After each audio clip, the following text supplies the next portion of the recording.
Hey there guys, alright, today we are back with another feature history video. Should I be watching a video related to Afghanistan with the current times? Probably not. Comment section could get interesting. Potentially. Depends if this actually gets recommended to people.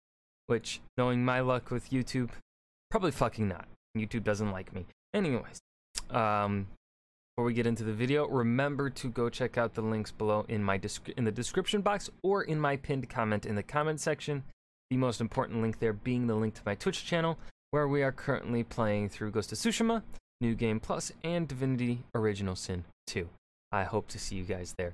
The next link that I think is also very important, not as important as the Twitch link of course, but just as somewhat important, is the link to my gaming channel, where I am uploading old streams to YouTube. So yeah, aside from that, let's go ahead and just dive right into Soviet-Afghan War. It's time we stop Stalin and marks this topic off the list, and if you... Oh, that's how we're starting it, huh? Time to stop Stalin, huh? You're hoping for something else? Well, Soviet. Oh god, what have I done? I should just, like, stop watching the video now with those puns. Those were really bad, and I somehow got hair in my mouth. It's fucking weird.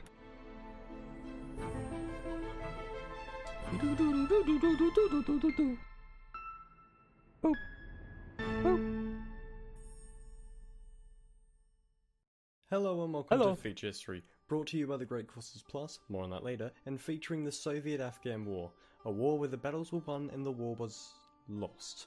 How does that happen? Well, let's find out.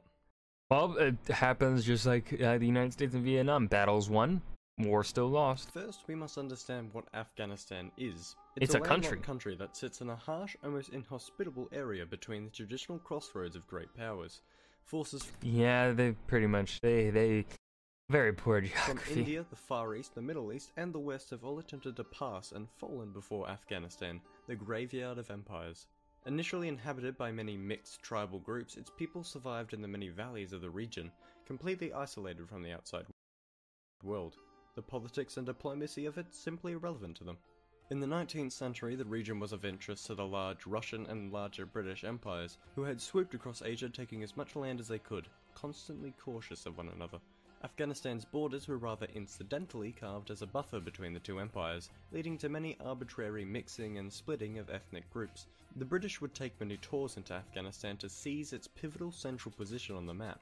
However, by 1919, after only managing to slowly chip away at its frontier, Afghanistan would be affirmed as an independent emirate, and slightly later, kingdom. Under their king, Mohammad Zahir Shah, the country was rapidly pushed into modernizing in the 1960s. The urban folk of the few cities and oh wow, we jumped straight to the 60s, okay. Rejoiced the establishment of elections, political rights, and women's education. At the same time, the Cold War had entered into full swing. Afghanistan once again the interest of two rivaling powers, the US and the USSR, who both sought to gain favour in the country. All would not remain well though, as the king's cousin, Muhammad Daud Khan, feeling the pleas of the Pashtun people, long ago split by the Pakistani border, had gone ignored far too long, staged a bloodless coup against his cousin, soon declaring himself both president and prime minister of the new Afghan Republic in 1973. Okay. I didn't know about that coup. Push for progressive policies. However, other ethnic groups did not appreciate his Pashtun nationalism. His response? Crack down and restrict civil liberties. As you do, right? Yeah. Both the left-wing and traditionalist groups despised him, and this would culminate in a revolution in April of 1978, ousting Daud Khan for the Communist People's Democratic Party of Afghanistan. That, of course, had full Soviet support. The PDP's Prime Minister, Hafizullah Amin, radically pushed the envelope of progress, more women's rights, more equality, more socialism. Yay! These top-down changes were very invasive on the self-sufficient rural people, who, now being bombarded with tax and land reform and threats to their traditional power structures, were very displeased. Amin, even worse than his predecessor, responded to dissent with imprisonment and execution. Oh. But that escalated quickly. Only leading to riots in March of 1979. His president, Nur Muhammad Taraki, was forced to turn to the Soviets for aid in combating both the rioters and, secretly, the radical Amin. When Amin caught wind that Taraki sought to disempower him, he had Taraki killed and took on the vacant presidency for himself, further weakening the as you do. government's stability and resolve against the rebels.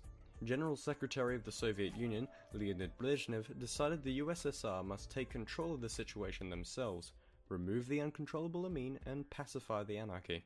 Brezhnev was anxious that the Iranian Revolution that had seen that country turn Islamic could spread to Afghanistan and further the Muslim areas under Soviet control, meaning utter collapse of rule there.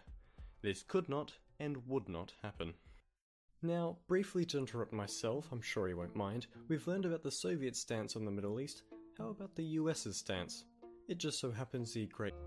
On Christmas Eve 1979, a combined air and land invasion of Afghanistan commenced. The Red Army quickly seized many urban areas, roads, and communication lines.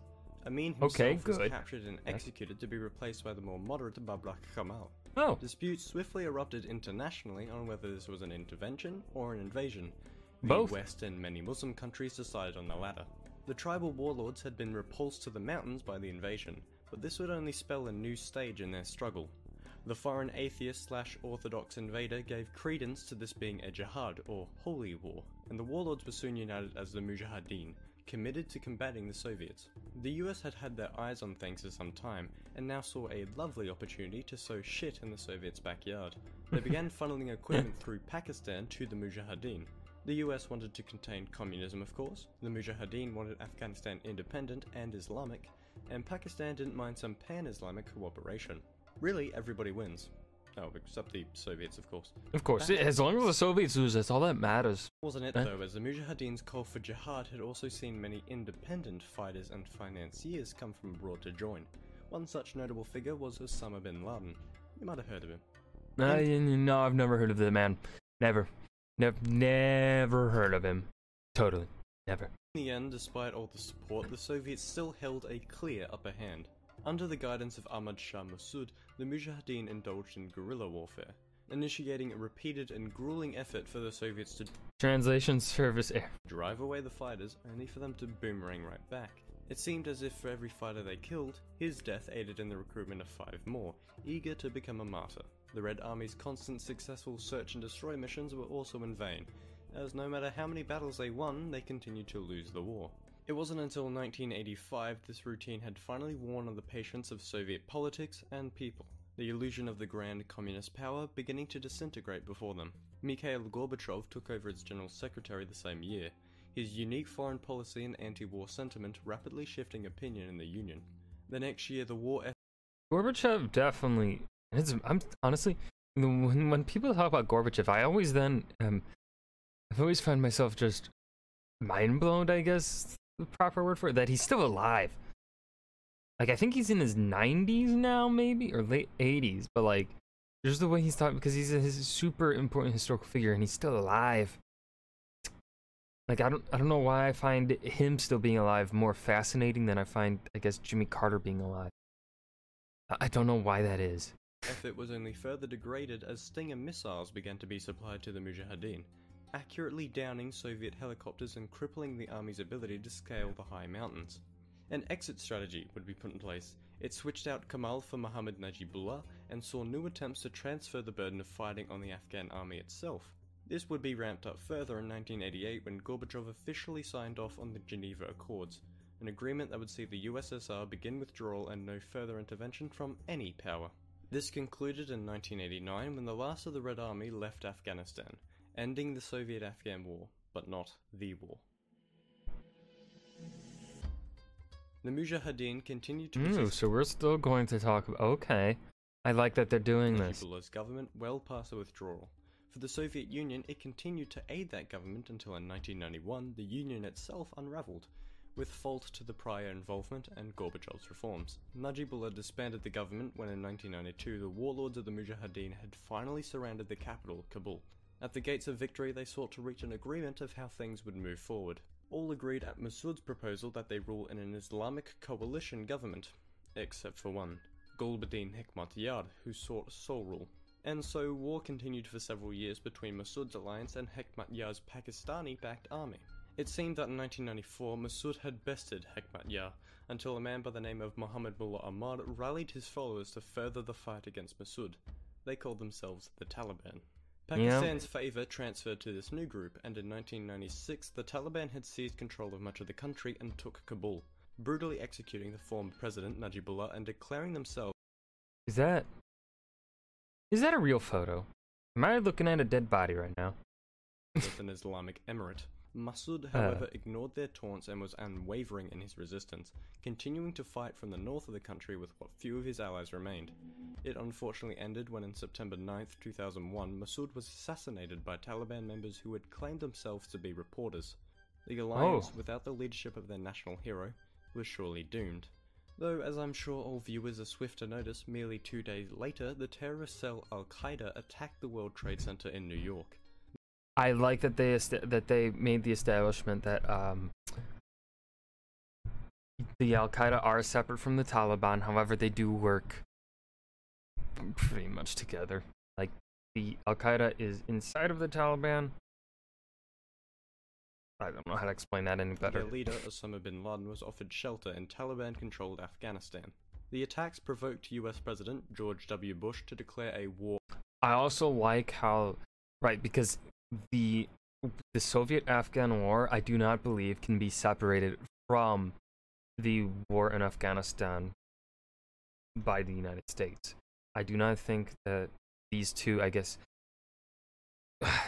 separate wars can honestly be separate. I kind of think of them as a continuation, just shifting sides and whatnot happened. I think they caused the Soviet-Afghan war, caused what is currently happening in Afghanistan. War on terror and demanded the Taliban surrender bin Laden. They refused. The US had covertly aided the Mujahideen against the Soviets, and with the Soviets gone, the Mujahideen had splintered into many spiritual successors, such as the Taliban and Al-Qaeda. The irony of this was not lost on many. That, however, did not change the fact that in 2001, the US declared war on the Taliban. Decades of war, political instability, and virtual anarchy are not going to be ignorable for any country. Millions of Afghans died, and even more millions still live as refugees, and an unfortunate burden on the countries that have held them for so long. The roots and motives for many Islamic terrorist groups can be traced back to the Soviet-Afghan war. It was where their leaders met, their men were armed, and their resolve hardened. The fact that most people have forgotten or neglected this war but still live so heavily under its effects is rather disappointing. That does not stop me from trying though, nor you from further delving in, uncovering and surprising yourself with so many hidden motives behind and repercussions from this war. If I had a joke to finish on, that'd be great, but instead, in Soviet Russia... No. They're ending it there? Yeah, they're ending it there. Alright, that was Future History's Soviet-Afghan War. I have nothing to add here at the end. I mean, yeah, this was a good video. I think they did a good job here. Well paced, and as I said earlier, I love that they didn't just end this video on the end of the Soviet intervention in Afghanistan, you know, with the fall of the Soviet Union in 1991. They continued it on into September 11th. And I think that really how it should be covered, because I do find them pretty much just a continuation of events, right? You know, series of unfortunate events. But yeah, that was Future History Soviet-Afghan War. I hope you guys enjoyed. Remember to hit that like button and subscribe for more, and I will see you guys in the next video. Peace.